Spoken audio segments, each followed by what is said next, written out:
नमस्कार दोस्तों, युग करवट यूट्यूब चैनल पर आपका स्वागत है। आशित त्यागी। दूसरे चरण का नगर निकाय चुनाव का आज से आगाज हो गया है। नॉमिनेशन खत्म हो गए हैं। मुख्यमंत्री योगी आदित्यनाथ ने चुनाव प्रचार की शुरुआत कर दी है। इन सब चीज़ों और चुनाव की अगली जो तस्वीर अभी आज के समय में बन रही है, इस पर चर्चा करने के लिए हमारे पास मौजूद हैं हमारे विशेषज्ञ युग करवट के एडिटर चीफ सलाम जी, पहले आपका स्वागत है। बहुत बहुत शुक्रिया आशीष जी। पहला यह है कि मुख्यमंत्री योगी आदित्यनाथ ने जो नगर निगम चुनाव की प्रचार की जो आज से शुरुआत की है, सहारनपुर में उन्होंने पहली सभा की है, शामली में की है। उन्होंने वहाँ अपराधी कानून व्यवस्था और विकास की बात की है। तो कैसे आप देख रहे हैं, क्या दूसरे चरण तक आते हैं? पहले चरण की मीटिंग है, दूसरे चरण तक आते हैं, क्या स्थिति बन रही है? नहीं, मैंने ये देखा उनका जो इस तरह का अंदाज था माननीय मुख्यमंत्री जी का, बिल्कुल बहुत अलग था, बिल्कुल और पूरे जोश में थे वो। और जिस तरह से उन्होंने वहाँ पे कई मुद्दे उठाए हैं, तो इस पर वो पहले भी उठाते रहे, चर्चा चलती रही है, लेकिन आज उन्होंने बहुत प्रमुखता के साथ कानून व्यवस्था को लेकर बात की है, विकास को लेकर बात की है, सबका साथ, सबका विकास और सबका विश्वास, इस पे बात की है उन्होंने। क्योंकि सहारनपुर जो है वो उसमें मुस्लिम बहुल्य क्षेत्र है, वहाँ पे उन्होंने शुरुआत करी और उन्होंने वहाँ एहसास कराया है कि भाई हम जाति धर्म से उठकर जो है हमारी सरकार काम कर रही है। उन्होंने विकास योजनाओं का जिक्र किया, राशन का जिक्र किया, तो जाहिर है उनको सभी को साथ में लेके चलने वाला उसका भाषण था उनका। और उन्होंने एक बात और मैंने देखा कि वो सब पार्षदों को भी जहाँ जहाँ थे सबको कहा कि अपने आप, मैं इनकी भी अपील करने आया हूँ, महापौर की भी करने आया हूँ, और जितने नगर पालिकाओं के सब वहाँ पे जो उम्मीदवार थे उनको भी मंच पे बुला लिया। तो उनका एक अलग अंदाज था, इसमें कहीं ना कहीं अपनेपन का भी एहसास करा रहे थे वहाँ कार्यकर्ताओं को। तो मुझे लगता है कि पूरी कॉन्फिडेंस है माननीय मुख्यमंत्री जी। अच्छा, गाजियाबाद की बात करूँ, डिप्टी सीएम गाजियाबाद में थे। भाजपा के कैंडिडेट के चुनाव कार्यालय पर पहले वीके सिंह जी की लड़की मृणाल जी पुत्री उनकी हैं और विधायक सुनील शर्मा के बीच कर्म बहस होती है, अमित वाल्मीकि प्रभारी उन पर आरोप लगते हैं, फिर लाभ दूसरे चलते हैं। ये सब क्या हुआ? देखिए, कहीं ना कहीं जो सत्ता होती है, परिवार बड़ा होता है, कुनबा बड़ा होता है, तो इस तरह की चीज़ें होती हैं, लेकिन स्वच्छ राजनीति के लिए ठीक नहीं है। भारतीय जनता पार्टी में जिस तरह टिकट को लेके जो मारामारी हुई है और टिकट को लेके जो राजनीति हुई है और टिकट को लेके जो व्यवस्थाओं का जो आ रही हैं, बातें आ रही हैं कि व्यवस्था भी की गई, लोगों की कई तरह की व्यवस्थाएं हुई हैं, ये अच्छा संकेत नहीं है।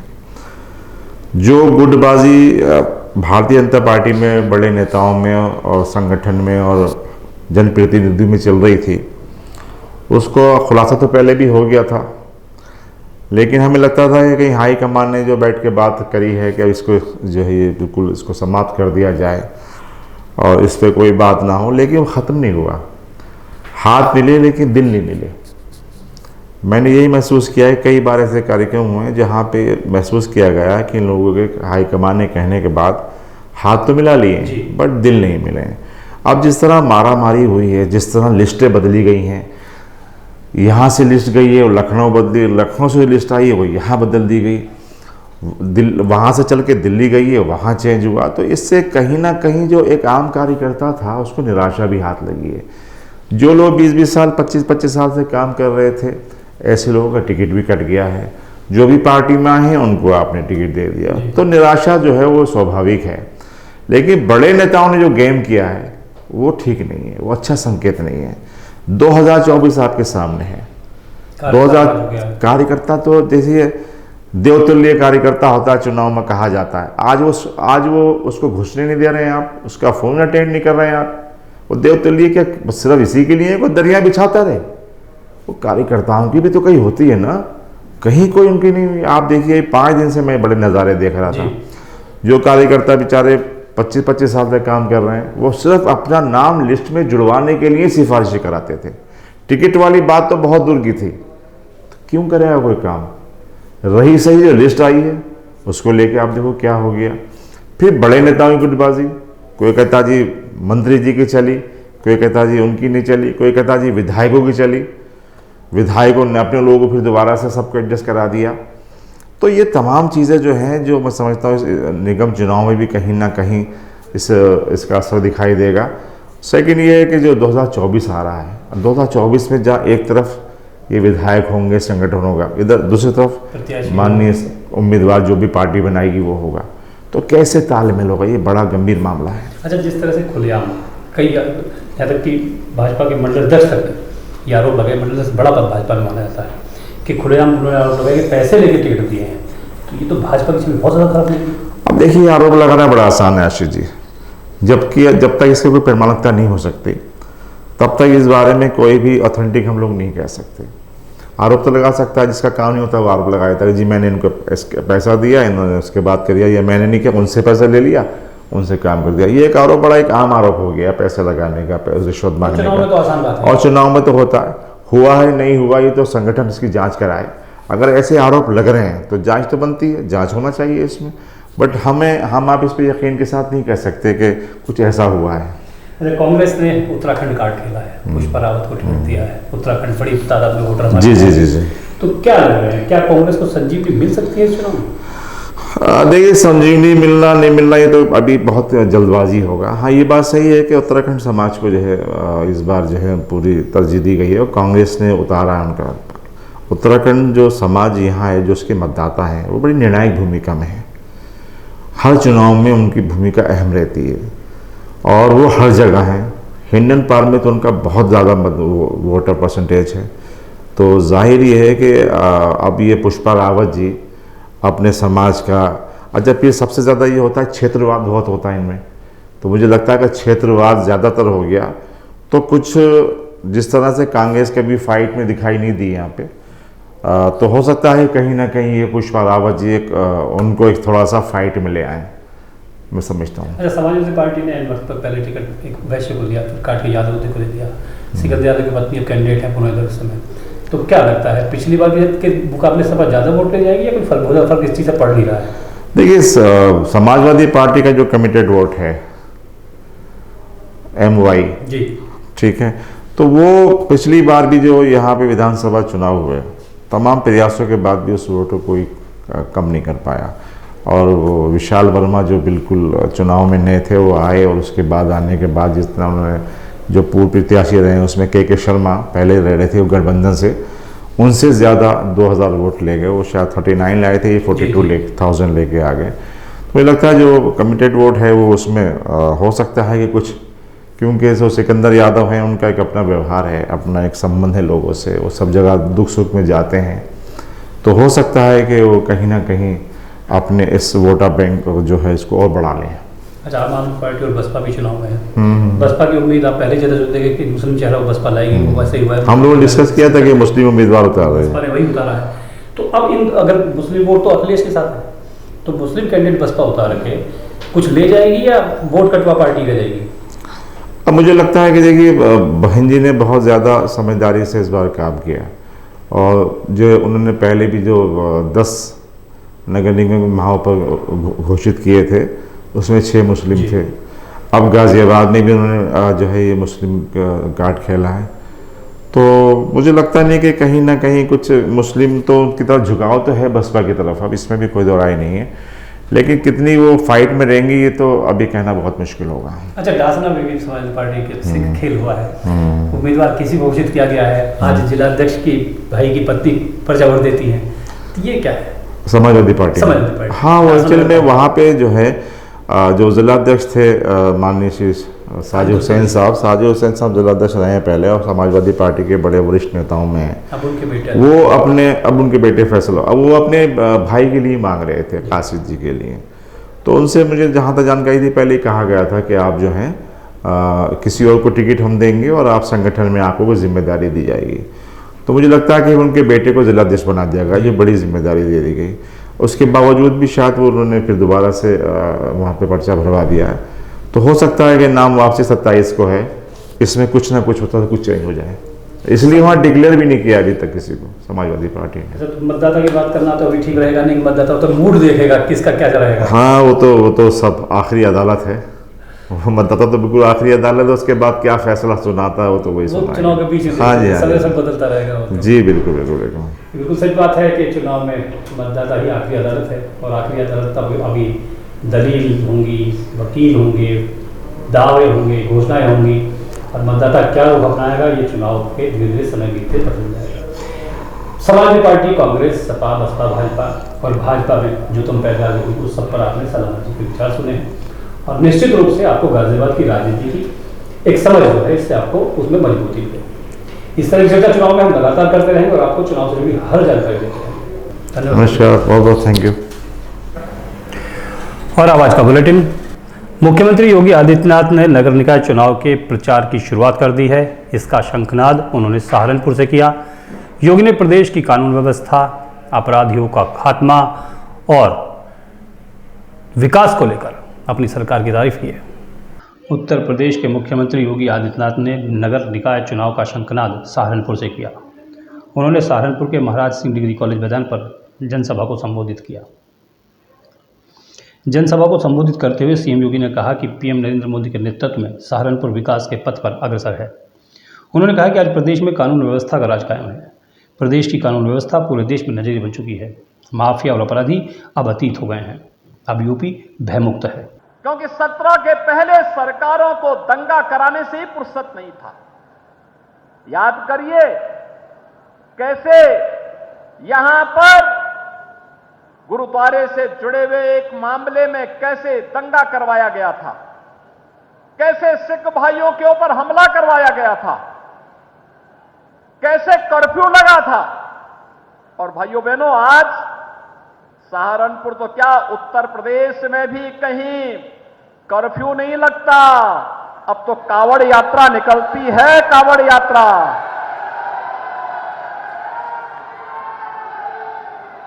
एक कावड़ यात्रा आज पहचान बन चुकी है। पहले नौजवानों पर झूठे मुकदमे होते थे, आज झूठा मुकदमा कोई नहीं कर सकता। किसान आत्महत्या करता था, आज किसान को प्रधानमंत्री किसान सम्मान निधि मिल रही है। और भाइयों बहनों, यही नहीं, पहले सौदों का आतंक इस प्रकार से था कि बेटियां पढ़ने के लिए दूर कहीं घर से बाहर जाने के लिए मजबूर रहती थी। मां बाप के मन में भय रहता था, पता नहीं कब क्या हो जाए। लेकिन भाइयों बहनों, आज आप देख रहे होंगे, आज उत्तर प्रदेश में भयमुक्त वातावरण देने में सफलता प्राप्त हुई है। उत्तर प्रदेश की कानून व्यवस्था देश के अंदर एक नजीर बनकर के देश के सामने उत्तर प्रदेश की एक नई तस्वीर को प्रस्तुत कर रही है। उन्होंने कहा कि 2017 से पहले की सरकारों को सहारनपुर में दंगे कराने से ही फुर्सत नहीं थी। पहले नौजवानों पर झूठे मुकदमे किए जाते थे, बेटियों को लेकर माता पिता चिंतित रहते थे, लेकिन भाजपा ने भयमुक्त वातावरण दिया है। उन्होंने कहा कि 6 वर्ष में 54 लाख से अधिक गरीबों को आवास दिलाया, 2 करोड़ 61 लाख लोगों को शौचालय, 1 करोड़ 75 लाख लोगों को फ्री रसोई कनेक्शन, 1 करोड़ 75 लाख गरीबों को फ्री बिजली कनेक्शन देने का काम डबल इंजन की सरकार ने किया है। हमने पिछले 6 वर्ष के अंदर भाइयों बहनों प्रदेश में 54 लाख से अधिक गरीबों को एक आवास उपलब्ध कराया। 54 लाख से अधिक गरीबों को, 2 करोड़ 61 लाख गरीबों को एक शौचालय उपलब्ध करवाने का कार्य डबल इंजन की सरकार ने किया है। प्रदेश के 10 करोड़ लोगों को प्रधानमंत्री स्वामित्व योजना, आयुष्मान भारत योजना, मुख्यमंत्री जन आरोग्य योजना के तहत 5 लाख रुपए का सालाना बीमा कवर दिया गया है। ब्यूरो रिपोर्ट, युग करवट। गाजियाबाद में नगर निकाय चुनाव को लेकर नामांकन का आज अंतिम दिन रहा। इस दौरान समाजवादी पार्टी, बहुजन समाज पार्टी, कांग्रेस और भाजपा समेत कई उम्मीदवारों ने पर्चे भरे। सभासदों के लिए भी सैकड़ों की तादाद में नामांकन हुए हैं। गाजियाबाद में मेयर पद पर अब तक 12 प्रत्याशी सामने आ चुके हैं।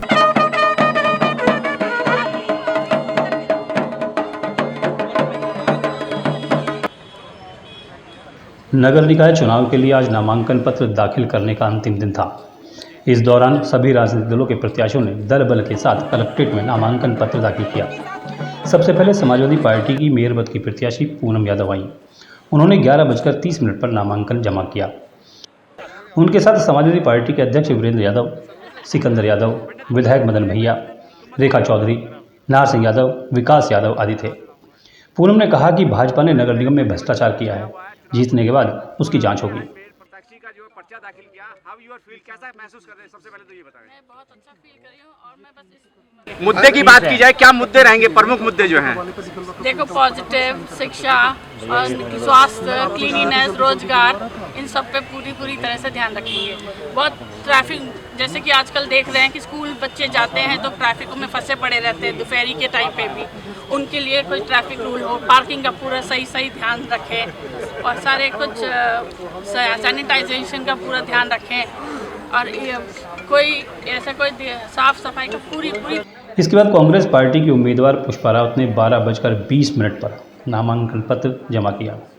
उनके साथ लोकेश चौधरी, डोली शर्मा, नरेंद्र भारद्वाज, तरुण रावत आदि कांग्रेसी थे। कांग्रेसी प्रत्याशी के साथ पहाड़ी ढोल नगाड़े भी थे। पुष्पा रावत ने कहा कि क्षेत्र के लोगों को अच्छी सुविधाएं देना उनकी प्राथमिकता होगी। सबसे पहले तो सौंदर्यकरण, सबसे पहले सौंदर्यकरण। जितने भी पार्क वगैरह आप देखेंगे उनमें आपने देखा होगा गंदगी, कूड़ादान बना रखे हैं। वैसे आता है कि स्वच्छता अभियान चलाया गया है पर वो पूरे रूप से सक्रिय नहीं है। ऐसे ही नाली खड़ंजों का है, सीवर लाइन का है, आए दिन वो सीवर लाइन वगैरह तो मरम्मत तो होती हैं पर जो बीच में रहते हैं वो अपना कर लेते हैं हिसाब किताब, बाकी जाए पब्लिक होती है परेशान। उनके एक्सीडेंट हो रहे हैं उस पानी में, कोई गड्ढे में गिर रहा है, कोई बच्चा ऐसे हो रहा है। अभी हाल ही में एक सीवर लाइन में 3 बच्चे गिरे थे, आप लोगों ने रिपोर्ट आपकी हम लोगों ने सुनी थी, है ना। तो ऐसे है तो हम सबसे पहले उन्हीं का ही वो करेंगे। भारतीय जनता पार्टी की उम्मीदवार सुनीता दयाल के साथ प्रदेश के उप मुख्यमंत्री ब्रजेश पाठक, मंत्री नरेंद्र कश्यप, सांसद अनिल अग्रवाल, विधायक सुनील शर्मा, विधायक अजितपाल त्यागी आदि अनेक नेता थे। इस दौरान सुनीता दयाल ने भी अपनी बात कही। आम जनता कोई परेशानी की सुनवाई नीचे नहीं तो ऊपर महापौर से सीधी बात कर सकते, आम जनता मुझसे सीधा बात और कोई भी बड़ी समस्या है, छोटी बाजार की है या गली की या घर की, बातचीत करके निपटाएं। बसपा की मेयर पद की उम्मीदवार निशारा खान ने भी अपना नामांकन पत्र जमा किया। ब्यूरो रिपोर्ट, युग करवट। भारतीय जनता पार्टी में टिकट वितरण को लेकर भ्रष्टाचार के आरोप लगाए जा रहे हैं। कार्यकर्ता खुलकर बोल रहा है और अपनी नाराजगी जता रहा है। भाजपा प्रत्याशी के चुनाव कार्यालय पर हंगामा हो गया। यहां कार्यकर्ताओं के बीच मारपीट तक हुई, पुलिस को हस्तक्षेप करना पड़ा।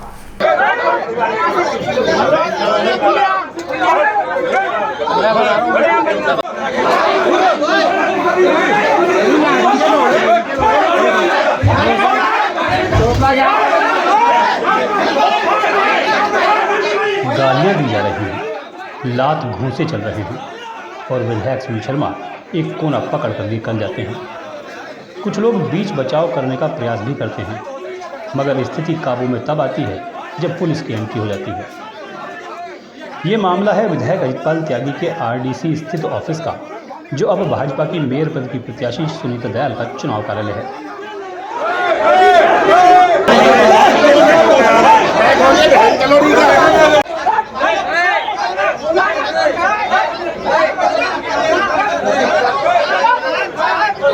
पहले यहां पूर्व सांसद रमेश चंद्र तोमर, विधायक सुनील शर्मा, केंद्रीय मंत्री वीके सिंह की बेटी मृणालिनी सिंह की मीटिंग प्रभारी अमित वाल्मीकि के साथ हुई। हंगामे की शुरुआत यहीं से हो गई थी।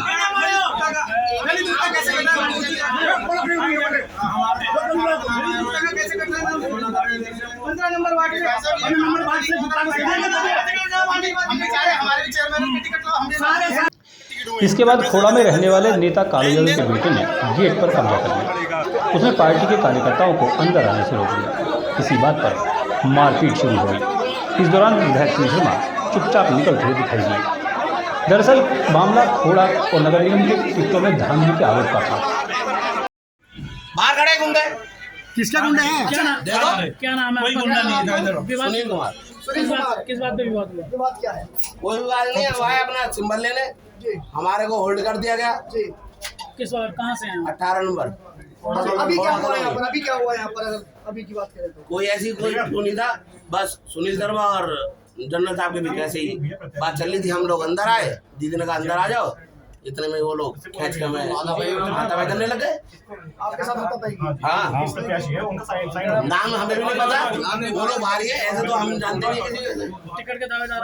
हाँ, टिकट के दावेदार। टिकट मिल गया, सिंबल नहीं दिया गया, क्यों नहीं दिया जा क्या लगता है तो आपको? यही बताएंगे। क्या लगता है क्यों नहीं दिया गया? अब पता नहीं क्या आसानी से टिकट हुए क्या पैसे का लेन देन भी हो रहा है, लेन देन सब चीजों का हो रहा है। कौन कर रहा है? सब आपस में मिले हुए हैं, सब लोग मिले हुए हैं। यहाँ सबसे ज्यादा फजीहत प्रभारी अमित वाल्मीकि और क्षेत्रीय अध्यक्ष सत्येंद्र सिसोदिया की हो रही है। गलत तरीके से टिकट देने का आरोप इन्हीं लोगों पर है। गाजियाबाद में चुनाव की जो ये शुरुआत हुई है उससे अंदाज़ा लगाया जा सकता है कि अंजाम तक पहुंचते पहुंचते कैसी तस्वीरें सामने आएंगी। गाजियाबाद में ज़्यादातर वार्डों पर भाजपा को बागी उम्मीदवारों का सामना करना पड़ रहा है। गाजियाबाद नगर निगम में 100 वार्ड हैं और लगभग 60 वार्डों पर 23 अप्रैल की रात को गाजियाबाद में सिहानी गेट थाना क्षेत्र में एक इलेक्ट्रॉनिक शोरूम में लूट की घटना हो गई। बताया जाता है कि 2 लुटेरों ने मिलकर इस घटना को अंजाम दिया है। पुलिस ने जांच शुरू कर दी है और दावा किया है कि जल्दी इसका खुलासा कर दिया जाएगा। आज दिनांक 23 अप्रैल को थाना सिहानी गेट अंतर्गत रात्रि में एक लूट की सूचना प्राप्त हुई। तत्काल ही घटना को थाना स्थानीय पीआरवी एवं उच्च अधिकारियों द्वारा अटेंड किया गया। वादी से पूछताछ करने पर एवं सीसीटीवी को देखने पर 2 व्यक्तियों द्वारा इलेक्ट्रॉनिक शोरूम के अंतर्गत 30 लाख रुपए लूटे जाने की घटना को कारित किया गया है। आवश्यक विधिक कार्रवाई की जा रही है। शीघ्र ही घटना का अनावरण किया जाएगा। तब तक की जाएगी। नमस्कार।